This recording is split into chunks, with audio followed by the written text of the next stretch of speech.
Eu sou o Bruno Morrone Taromaro, eu sou aluno do Colégio Centro Educacional Pioneiro, do nono ano B, e hoje eu vou contar um pouco sobre a obra, sobre a crônica Medo da Eternidade, que foi escrita por Clarice Lispector. Bom, agora eu vou falar sobre a autora, né, Alice Lispector, que foi a escritora da crônica. Bom, não sei se vocês sabem, se vocês já ouviram falar dela, mas ela com certeza foi uma das maiores escritoras brasileiras que já pisou em solo brasileiro. O seu nome original é Raya Pink Sovana. Ela nasceu no dia 10 de dezembro de 1920, na Ucrânia. Só que bem cedinho, quando ela tinha 2 anos, a família dela estava fugindo das perseguições que eles estavam sofrendo na Ucrânia. Então eles chegaram no Brasil em 1921, quando ela tinha 2 anos. Só que chegando aqui no Brasil, eles não conheciam ninguém, enfim, eles começaram a passar dificuldades financeiras. Dificuldades financeiras. O começo da carreira dela, ela gostava de escrever desde bem cedo. Tanto que ela se formou numa faculdade de Direito aos 19 anos, mas ela começou mesmo sua carreira em 1940, quando ela publicou o seu primeiro conto. Mas ela também era jornalista, mas ela gostava muito de escrever contos psicológicos. O que isso quer dizer? Ela gostava de explorar a profundeza do humano. Tipo, ela gostava muito de explorar, durante a escrita dos seus contos, as sensações, os pensamentos, as lembranças, tipo, o jeito que ela via a nossa vida, a vida humana. Uma curiosidade dela é que ela era muito tímida, ela tinha língua presa, inclusive, e tinha, como, não sei se vocês já leram os livros delas, mas ela tinha ideias muito atrevidas. Apenas escrever. Você podia nos dar uma ideia do que era a produção da adolescente Clarice Lispector? Caótica, intensa, inteiramente fora da realidade da vida. Desse período, você se lembra do nome de alguma produção? Bom, eu escrevi várias coisas antes de publicar meu primeiro livro. Já escrevia para revistas, contos, jornais. Eu ia com a timidez enorme, mas uma timidez de ousada. Eu sou tímida e ousada ao mesmo tempo. Eu chegava lá na revista e dizia: eu tenho um conto, o senhor quer publicar? Aí eu me lembro que uma vez foi o Raimundo Magalhães Júnior, que olhou, leu um pedaço, olhou para mim e disse: você copiou isso de quem? Eu disse: de ninguém, é meu. Ele disse: você traduziu? Eu disse: não. Ele disse: então eu vou publicar. Era assim, era nessa base. Bom, lá em 1943, ela lançou um dos seus maiores livros, que foi Perto do Coração Selvagem. Bom, ela, na verdade, por mais que não pareça, ela não gostava de ser considerada uma escritora profissional. Então ela se denominava como se fosse uma amadora, porque ela gostava de escrever quando ela quisesse, ela não queria ter cronograma nem nada. Assumir a carreira de escritora? Eu nunca assumi. Por quê? Eu não sou uma profissional, eu só escrevo quando eu quero. Eu sou uma amadora e faço questão de continuar a ser amadora. Profissional é aquele que tem uma obrigação consigo mesmo de escrever. Ou então com o outro, em relação ao outro. Agora, eu faço questão de não ser um profissional, para manter minha liberdade. Um outro livro bem famoso dela é A Hora da Estrela, que também se tornou uma novela. E tanto que, devido a vários livros que ela escreveu, vários textos, enfim, ela apareceu no livro As 100 Melhores Crônicas Brasileiras, que foi publicada no Jornal do Brasil em 6 de julho de 1970, e futuramente foi fazer parte dos livros A Descoberta do Mundo, que foi lançado em 1984.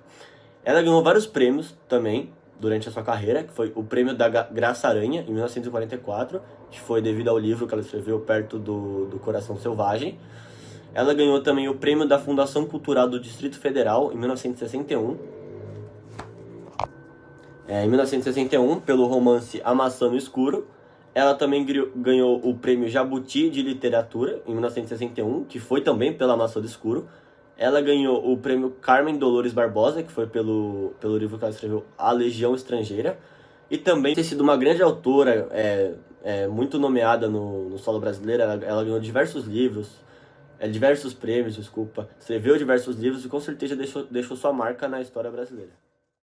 Bom, agora contextualizando um pouco o lançamento dessa crônica, o período que foi lançado e tudo mais, foi durante o período do regime militar, o regime militar, a ditadura, mais conhecida na ditadura, que teve início em 1964 e foi até 1985. Bom, esse período foi com certeza marcado pela grande censura que tinha, tipo, o povo era constantemente censurado, tinha muita repressão política e as informações que chegavam na sociedade eram muito controladas, ou seja, não era qualquer coisa que chegava, tinha que passar pelo governo, enfim. E claro que isso ia gerar muita revolta nas populações, né? Então muitos artistas, eles tentavam se manifestar através das suas artes, com músicas, produções e tudo mais, só que todos eles foram censurados durante a ditadura, né? Esse foi um período também que a população ficou muito insegura, porque eles tinham liberdades controladas, não tinham liberdade, na verdade, a liberdade de expressão era quase nula. Então eles ficaram muito inseguros, com autoestima baixa, enfim. E no livro As 100 Melhores Crônicas Brasileiras, ele meio que fala sobre a época que aconteceu isso. Ele intitula a época que aconteceu isso, só que no mundo artístico, né? Tem a frase, longe daqui, aqui mesmo, que a gente pode relacionar com um livro que a gente leu nas férias, que foi um livro, Nos Chamavam de Inimigos, que foi a história da infância de George Takei, que foi um japonês que morava nos Estados Unidos, e ele conta a história da sua vida, como que ele foi feito de prisioneiro nos Estados Unidos. Enfim, o que a gente quer dizer é que a gente acha que a Clarice escreveu essa crônica no período do regime militar para meio que se distanciar desse alvoroço político. A gente acha que ela se sentiu inspirada no momento que aconteceu, tipo, ela se sentiu inspirada para escrever especificamente essa crônica no momento do regime militar para meio que fugir do mundo do alvoroço político que estava acontecendo, e é isso. Clarice Lispector tem um estilo de escrita diferente. Ela mistura coisas do dia a dia com reflexões bem profundas sobre a vida dos personagens. Ela pode começar falando de algo simples, como uma menina que masca chiclete, mas essa ação de mascar chiclete é usada para refletir algo sobre a vida do personagem. Sempre existe uma reflexão que acaba fazendo a gente refletir com o personagem e descobrir que essa situação que o personagem está passando a gente já pode ter passado ou estamos passando no momento. A Clarice escreve de um jeito que às vezes parece confuso, mas isso é feito de propósito. O objetivo dela é justamente fazer o leitor parar e refletir. Não é uma leitura fácil, o que torna os textos delas interessantes. O vocabulário que ela usa não é complicado, porém, a forma como organiza as palavras é diferente. Ela quebra a norma padrão da língua portuguesa, cria metáforas e acaba dando um novo sentido às coisas. É isso que deixa seus textos cheios de significado. Outro ponto importante é que seus textos são muito reflexivos. Ela fala bastante sobre a mente humana, os sentimentos e os pensamentos das pessoas. Muitas vezes parece que o leitor entra na cabeça do personagem e acompanha tudo o que ele pensa e sente. No fim, a base da Clarice Lispector é sempre o ser humano. Fala das dúvidas, das emoções e das contradições que todos nós temos. É por isso que, mesmo sendo uma leitura desafiadora, seus textos continuam tão atuais e fazem sentido para os leitores até hoje. Meu nome é Léo Kodama e hoje com vocês eu vou falar sobre a crônica Clarice Lispector, Medo da Eternidade, que é uma que trata uma situação cotidiana e trivial da infância de uma menina que pela primeira vez experimenta o chicle. Essa menina não é especificada em nenhum momento da crônica em específico. No entanto, há certos indícios em trechos que podem fazer nós, leitores, pensar que se trata da própria Clarice, a pessoa que narra essa crônica para nós. E agora com vocês, eu vou ler esse indício. Tá no segundo parágrafo. Quando eu era muito pequena, ainda não tinha provado chicles, e mesmo em Recife, falava-se pouco deles. Aqui, se você não conhece muito da história de Clarice Lispector, talvez não saiba que bem cedinho, na infância dela, ela saiu da Ucrânia e veio para o Brasil, passando por diversos estados brasileiros, incluindo Recife. Por isso, eu acredito que essa crônica seja Clarice relembrando algumas de suas lembranças e experiências pessoais. E agora, eu vou falar um pouco mais sobre a narrativa. Nela, a menina e sua irmã estavam caminhando em direção à escola, e no caminho Sua irmã parou numa barraquinha de uma lojinha e comprou umas pastilhas de chiclete e disse pra menina que é uma coisa que nunca acabava, que era eterno. A menina logo se viu encantada com essa informação, porque ela acreditava que o eterno só estava presente em contos fictícios e fantasiosos, como ela mesma diz aqui, ó. Eu estava boba, parecia-me ter sido transportada para o reino de história de príncipes e fadas. Entrando nesse contexto, assim, de príncipes e fadas, ela faz a seguinte pergunta para a irmã, ó. E agora o que que eu faço? Perguntei para não errar no ritual que certamente deveria fazer. Aí, a irmã responde o seguinte. Agora chupe o chicle, para ir gostando do docinho dele, e só depois que passar o gosto, você começa a mastigar. E aí, mastiga a vida inteira. A menos que você perca, eu já perdi várias. Então, se você não sabe, quando, ó, calma aí. Ai, cara. Aqui, ó. O início do chicle é docinho, mas quando você vai mastigando ele vai perdendo esse gosto e vai ficando sem gosto nenhum. Aí ela vai escolher esse momento, essa sensação e momento aqui no texto, ó. O adocicado do chicle era bonzinho. Era bonzinho. Não podia dizer que era ótimo. E ainda perplexa, encaminhava-nos para a escola. Acabou-se o docinho. E agora? Disse a menina. Agora mastigue para sempre. Assustei-me. Não saberia dizer porquê. Comecei a mastigar, em breve tinha na boca aquele puxa-puxa cinzento de borracha, que não tinha gosto de nada. Mastigava, mas me sentia contrafeita. Na verdade, eu não estava gostando do gosto, e a vantagem de ser bala eterna me enchia de uma espécie de medo, como se tenha da ideia diante de eternidade ou de infinito.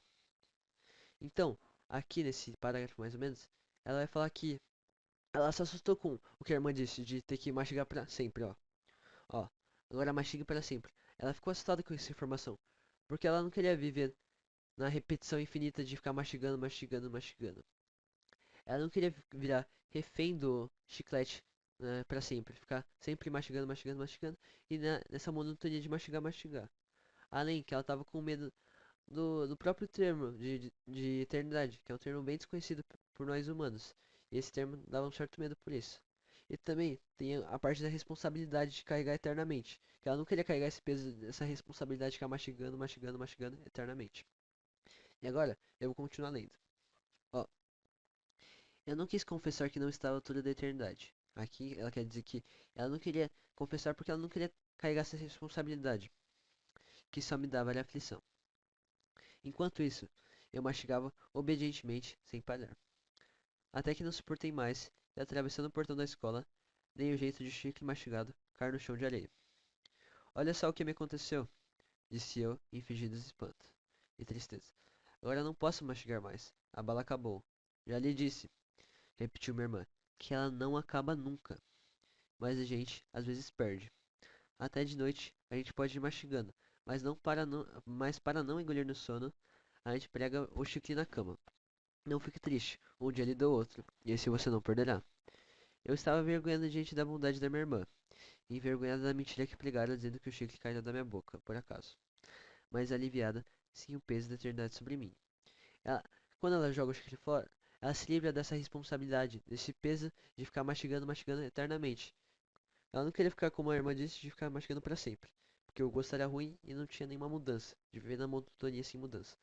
E é mais ou menos, essa foi a análise sobre essa crônica. E agora, eu vou falar a mensagem principal que a Clarice queria provavelmente passar com essa crônica, que era que o Eterno, ele submete o Eterno em alguma coisa que não muda muito e é algo sem sentido, pode ser como sufocante, sufocante, como em um sentimento de prisão, gerando um sentimento de prisão. Isso pode ser uma das reflexões, mas a gente pode fazer também uma reflexão ainda mais profunda sobre esse tema, que, por exemplo, a eternidade. O que é eternidade na nossa vida? A morte, porque você vive sua vida e quando você morre, você morre para sempre, pelo eterno. Isso é uma das outras reflexões que a gente pode fazer também. Clarice provavelmente postou essa crônica durante a ditadura, que era um momento em que as pessoas não tinham liberdade própria, porque essa crônica se trata muito disso, de ficar aprisionado em uma coisa, um chiclete, por exemplo, de aprisionamento. Isso se relaciona muito com a época que ela postou também, tá? Clarice sempre fala muito sobre esse tema de liberdade. Em muitas das crônicas ela fala isso. E em entrevistas e outras coisas ela fala muito sobre isso também. É mais ou menos isso o que eu tenho pra falar sobre tudo. E obrigado. Agora eu vou falar sobre a correspondência artística, que seria o filme Interestelar. Então, mesmo que esse filme pareça muito diferente da crônica, eles possuem uma coisa em comum, que seria o medo da eternidade. Então, enquanto a crônica ela possui o chiclete como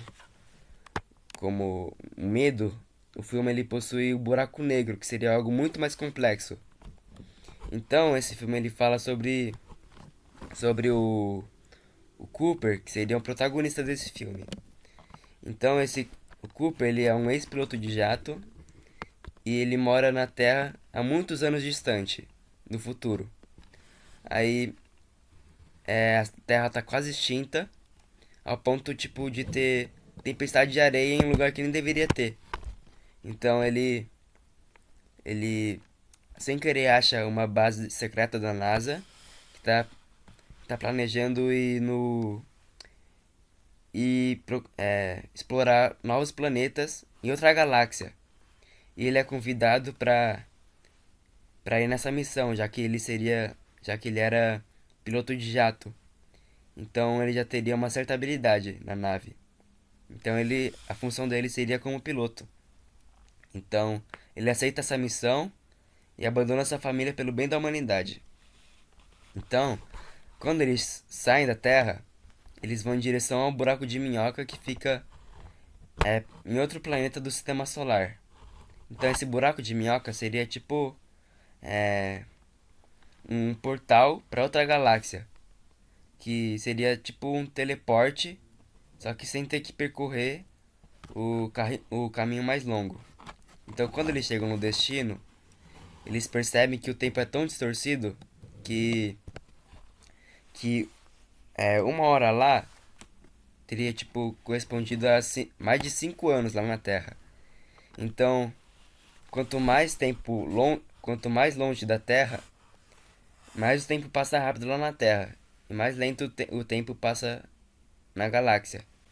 Então, como eles passaram por muitos perrengues, eles pousam em um planeta próximo a um buraco negro. E como eles estavam sem combustível, o Cooper ele se ejeta para fora da nave para aliviar o peso e também fazer uma propulsão para fora do buraco negro. Então ele se sacrifica pela tripulação e entra no buraco negro. Aí ele se depara com coisa que ele nunca viu na vida dele, que seria tipo algo desconhecido. Então ele fica com muito medo, já que ele não conseguia ver nada, enxergar nada, já que ele encara coisas que ninguém consegue saber, ninguém consegue explicar. E diferente do Bobo Chiclete, que seria só um chiclete, tipo, um chiclete infinito. Só que o buraco negro é muito mais complexo. Só que mesmo que o buraco negro tenha muito mais complexidade, o buraco negro e o chiclete possuem o mesmo significado. Olá, eu sou o Paulo do nono ano e agora iremos falar sobre outra correspondência artística, que mais se relaciona com a monotonia, repetição eterna trabalhada na crônica. Diferente de Interestelar, comentado pelo Lucas, que reflete o peso do eterno, o peso do infinito e o medo dele, a obra que eles lhes apresentaram hoje é o filme Medo de Sísifo. Na crônica Medo da Eternidade, de Clarice Lispector, transforma o ato de mascar chiclete em uma metáfora para o desconforto do tempo infinito, um gesto banal que, prolongado eternamente, se torna sufocante. A repetição sem fim revela a angústia diante da eternidade como aprisionamento. O mito de Sísifo vem da mitologia grega. Sísifo era o rei do Corinto, conhecido por sua astúcia e esperteza, enganando tanto os homens quanto deuses. Ele traiu o segredo de Zeus e conseguiu até enganar a própria morte, prendendo-a por um tempo, o que fez com que ninguém morresse na Terra. Por causa de sua arrogância e por desafiar a ordem divina, foi punido pelos deuses do submundo, condenado a empurrar eternamente uma imensa pedra até o topo de uma montanha. Porém, sempre que estava prestes a alcançar o cume, a pedra rolava de volta, obrigando-a a recomeçar sem descanso. A narrativa aparece em textos da tradição oral grega e foi registrada por autores como Homero, na Odisseia, e mais tarde comentada por escritores e filósofos. Esse mito se tornou um símbolo da repetição sem sentido e da busca humana por significado diante do absurdo. Tema que, séculos depois, inspirou pensadores como Albert Camus no livro O Mito de Sísifo. Esse sentimento dialoga diretamente com o mito de Sísifo, da mitologia grega, assim como no texto de Clarice, a eternidade aparece como castigo marcada pela repetição absurda e controladora. Portanto, Clarice quanto o mito mostram que o eterno não é a liberdade, mas sim a prisão, um fato que transforma até o mais simples ato em fonte de angústia.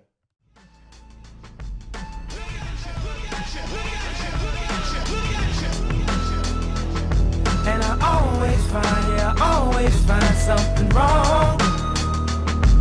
You've been putting up with my just way too long.